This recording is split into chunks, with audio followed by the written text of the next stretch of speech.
பேரவைத் தலைவர் அவர்களே,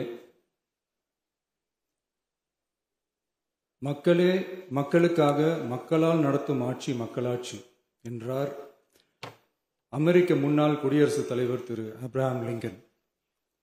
இன்றைக்கு அமைந்துள்ள மக்களாட்சி மலர்வதற்கு மக்களிடம் உள்ள பெரும் எதிர்பார்ப்பு, அவர்களுடைய எதிர்பார்ப்புகளை இப்பேரவையின் கவனத்திற்கு கொண்டு வந்து அதனை செயல்படுத்துவதற்கான திட்டங்களை, சட்டங்களை அமல்படுத்த வேண்டிய பொறுப்பு இப்பேரவைக்கு உள்ளது.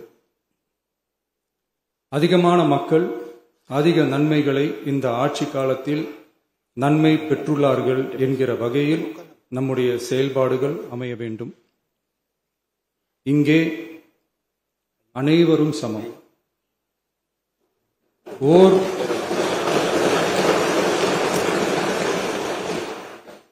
ஓர் உறுப்பினரை கொண்ட கட்சிகள் இங்கே இடம் பெற்றிருந்தாலும் அவர்களுடைய கருத்துகளுக்கும் அதிக எண்ணிக்கை பெற்ற தமிழக வெற்றிக் கழக உறுப்பினர்கள் தெரிவிக்கும் கருத்துகளுக்கும் சமமாகவே மதிப்பளிக்கப்பட்டு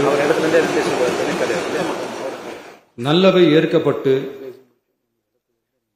அல்லவை நிராகரிக்கப்பட்டு ஜனநாயகத்தின் இதயமாகவும் மூளையாகவும் இப்பேரவை செயல்பட வேண்டும். அதற்குரிய வகையில் பெருமை வாய்ந்த வரலாற்று சிறப்பு கொண்ட இப்பேரவையை நடத்தி செல்லும் பண்பை பெற்றுள்ளவரையே தமிழக வெற்றிக் கழகம் முன்மொழிந்து தாங்கள் இன்றைக்கு இந்த ஆசனத்தில் அமர்ந்துள்ளீர்கள். மாண்புமிகு பேரவைத் தலைவர் அவர்களே, தாங்கள் பேரவைத் தலைவராக ஒருமனதாக தேர்ந்தெடுக்கப்பட்டுள்ளீர்கள்.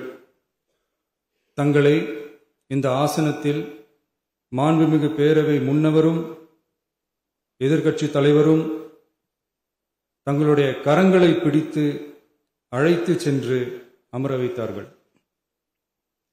இந்த சம்பிரதாயம் எப்படி வந்தது என்று சொன்னால் சுவாரஸ்யமாக இருக்கும்.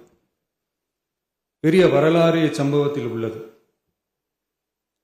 இங்கிலாந்து நாட்டில் உள்ள பாராளுமன்ற நடைமுறைகளை போன்றதே நம்முடைய பாராளுமன்ற நடைமுறைகளும். மன்னராட்சி இருந்த காலத்திலேயே அங்க பாராளுமன்றம் இயங்கியுள்ளது. அக்காலத்தில் அனைத்து அதிகாரங்களையும் பெற்ற மன்னரும் இருந்தார், பாராளுமன்றமும் இயங்கியது. அங்கே மன்னர் ஒரு பணியை செய்ய வேண்டும் என்று விரும்புவார், பாராளுமன்றம் அவருடைய விருப்பத்தை பெரும்பாலும் நிராகரிக்கும். மன்னர் விரும்பிய காரியத்தை பாராளுமன்றம் நிராகரித்து விட்டது என்கிற செய்தியை மன்னருக்கு சொல்ல வேண்டியவர் பாராளுமன்ற தலைவர், ஸ்பீக்கர் என்பார்கள். பாராளுமன்றத்தின் கருத்தை மன்னரிடம் சொல்ல வேண்டியவர் ஸ்பீக்கர். அதற்கு துணிவு வேண்டும். சில பணிகளை செய்வதற்குத்தான் பாராளுமன்றத்தின் அனுமதி வேண்டுமே தவிர அந்த ராஜ்யத்தில் உள்ள எந்த பிரஜைக்கும் மரண தண்டனை விதிக்கும் அதிகாரம் மன்னருக்கு உண்டு. தான் விரும்பியதை பாராளுமன்றம் நிராகரித்து விட்டது என்று சொல்லும் ஸ்பீக்கருக்கு மரண தண்டனை விதிக்கும்படி ஆணையிடுவார். தலையை வெட்டி விடுங்கள் என்று ஆணையிடுவார்கள். இது பலமுறை நடந்ததால் யாருமே இந்த ஸ்பீக்கர் பதவிக்கு வர விரும்ப மாட்டார்கள்.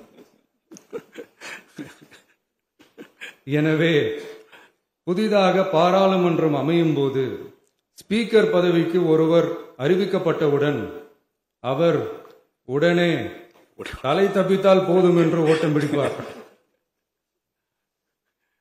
அணை முன்னவரும் எதிர்க்கட்சி தலைவரும் அவரை தடுத்து நிறுத்தி அவர் கைகளை பிடித்து இழுத்து வந்து ஆசனத்தில் அமர வைப்பார்கள். இதுதான் அந்த காலத்தில் இருந்து வந்த மரபு. ஜனநாயக முறை ஏற்பட்ட பிறகும் இம்மரபு தொடர்கிறது. நிச்சயமாக தமிழக வெற்றிக் கழக உறுப்பினர்கள் அனைவருமே உங்களுக்கு உதவிகரமாகவே இருப்பார்கள் என்கிற வாக்குறுதியை இந்நேரத்தில் அளிக்க விரும்புகிறேன்.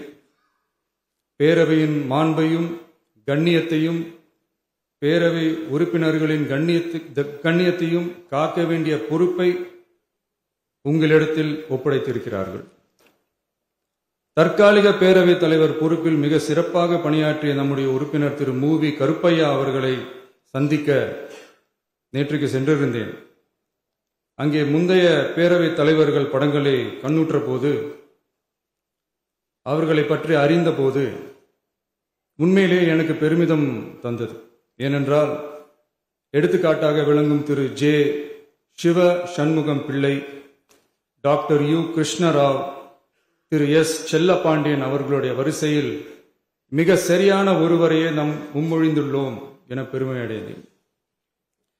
அதே போன்றுதான் நம்முடைய பேரவை துணைத் தலைவர் அவர்களும் நீங்கள் இருவருமே மிக சாதாரண குடும்பத்தில் பிறந்து மக்கள் பணியாற்ற வேண்டும் என்கிற அவாவில் செயல்பட்டு வந்தவர்கள்.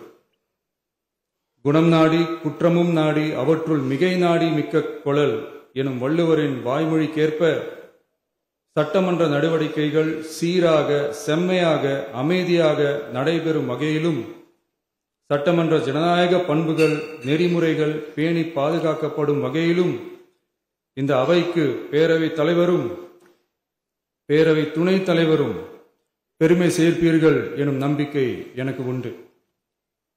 அரசியலுக்கு அப்பாற்பட்டு மனிதர்களை மதிக்கும் நல்ல பண்புகள் நிலைநாட்டப்பட வேண்டும். தமிழ் பண்பாடு போற்றப்பட வேண்டும். அவையின் மரபும் மாட்சிமையும் மதிப்பும் காக்கப்பட வேண்டும் என்ற நல்லெண்ணத்தின் அடிப்படையில் அந்த பதவி ஏற்றுள்ள தங்கள் இருவராலும் காப்பாற்றப்படும் என்னும் நம்பிக்கையை மீண்டும் தெரிவித்து என் உரையை நிறைவு செய்கிறேன். நன்றி, வணக்கம்.